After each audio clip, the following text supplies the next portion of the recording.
Malgré le fait qu'elle soit depuis le premier trimestre 2017 officiellement entrée en récession, malgré des tensions sociales et de fortes inégalités qui persistent, l'Afrique du Sud reste la première économie africaine selon un classement de 2016. Pour preuve, plus de la moitié de la production électrique de l'Afrique subsaharienne est sud-africaine. Avec une population jeune et anglophone, un sol très riche en ressources minières, elle tient sa place dans les échanges internationaux et se positionne comme un hub sur la région et le continent tout entier. Alors, comment y implanter son entreprise? Quelles précautions faut-il prendre? Quelle forme de société choisir? Experts et entrepreneurs répondent à toutes vos questions. Tout d'abord, faisons un rapide tour d'horizon des secteurs porteurs qu'offre ce marché composé de 50 millions d'habitants, dont seulement 12 ont un niveau de vie comparable au nôtre. Je dirais que l'agroalimentaire, pour des raisons démographiques, est bien évidemment l'un des secteurs porteurs. Le secteur de la ville durable reste bien évidemment un secteur porteur. Il faut savoir que l'Afrique du Sud fait partie des pays et Johannesburg fait partie des capitales qui ont signé l'accord, l'agenda 2063, donc une durée 50 ans. Et bien évidemment le numérique, car voilà, il y a une population jeune et avide de technologie et de communication numérique. Aussi bien que le pays soit entré en récession, les secteurs miniers et agricoles sont dans le vert et en forte reprise après une année 2016 plutôt difficile. Créer sa société en Afrique du Sud, c'est aussi choisir une région dans laquelle on va s'implanter. Et comme on va le voir ici, ce choix se révélera stratégique. L'implantation en Afrique du Sud, donc soit avec un partenaire, soit en y allant seul, pourra et devra se décider entre est-ce que je m'installe à Johannesburg, est-ce que je m'installe au Cap, est-ce qu'éventuellement je m'installe à Durban sur la côte de l'océan Indien, en fonction de mes produits, en fonction de l'accès à mes marchés. Si on est dans l'agro-industrie, dans l'agroalimentaire, ça sera probablement plus le Cap ou Durban. Si on est dans les nouvelles technologies, le digital, le numérique, ça pourrait être Johannesburg. Mais à chaque fois, il faudra absolument vérifier la meilleure localisation possible de son implantation. Une fois choisie votre zone d'implantation, il faudra avant tout vous occuper de votre visa pour pouvoir investir sur place. Et comme on va s'en apercevoir, disposer de certaines économies en poche. Il est extrêmement difficile d'avoir des visas de travail en Afrique du Sud. Alors quand vous êtes un entrepreneur et que vous apportez un investissement, vous pouvez avoir un visa en tant qu'investisseur.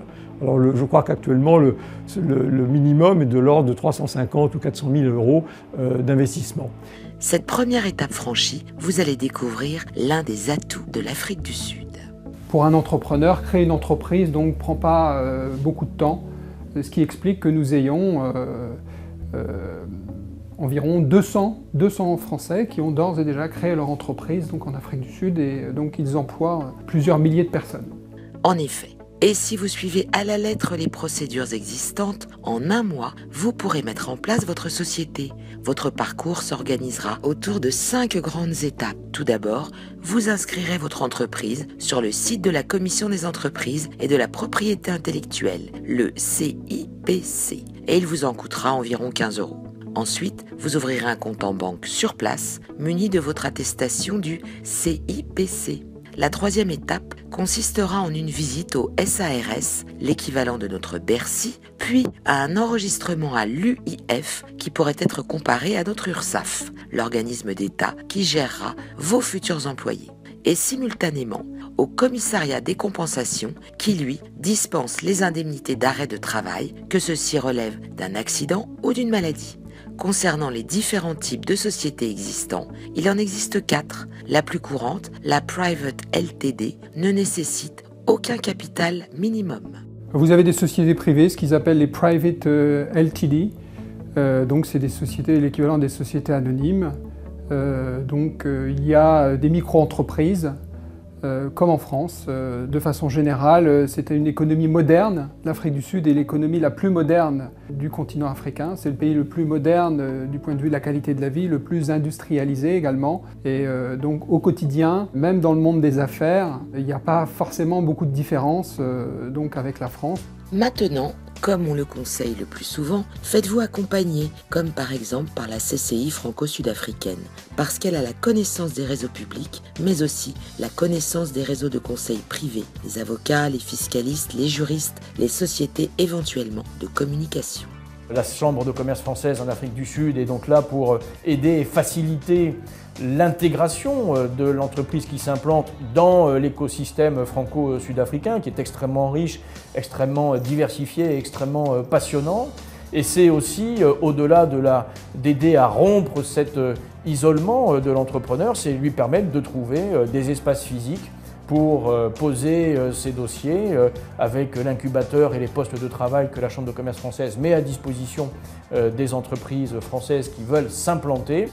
Hormis la criminalité, avec des taux d'homicide qui sont plus de 10 fois, voire même 20 fois supérieurs à ce qu'ils sont en France, très souvent relayés par les médias, l'Afrique du Sud, comme d'autres pays, réserve elle aussi son lot de problèmes. Et pour n'en citer qu'un d'entre eux, le principal problème de l'Afrique du Sud et des autres pays, s'agissant des ressources humaines, sont les compétences. Et surtout que l'Afrique du Sud a mis en place depuis une petite quinzaine d'années un système de discrimination positive, le Black Broad Business Empowerment, qui est un dispositif de discrimination positive en faveur des populations qui étaient discriminées du temps de l'apartheid. Et du coup, donc ces populations sont favorisées, mais encore faut-il qu'elles aient les qualifications.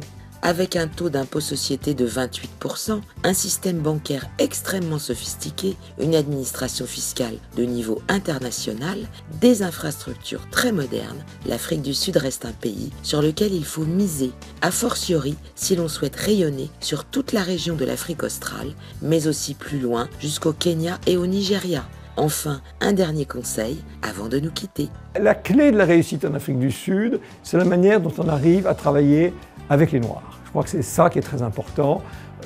Plus rien ne peut se faire sans permettre à des collaborateurs noirs, d'une part, d'accéder à des responsabilités. Donc une contrainte, mais c'est plus qu'une contrainte, c'est, je dirais, une obligation qui est celle de former ces collaborateurs. Et les politiques de discrimination positive en faveur des Noirs ou des Indiens, enfin des populations qui étaient autrefois discriminées, sont très importantes. Donc pour un entrepreneur étranger, il est très important d'établir des rapports extrêmement confiants avec ses collaborateurs et également avec ces populations qui sont à la fois des collaborateurs, des clients, des fournisseurs. C'est très important. Je pense que c'est un peu la clé de la réussite, elle est là.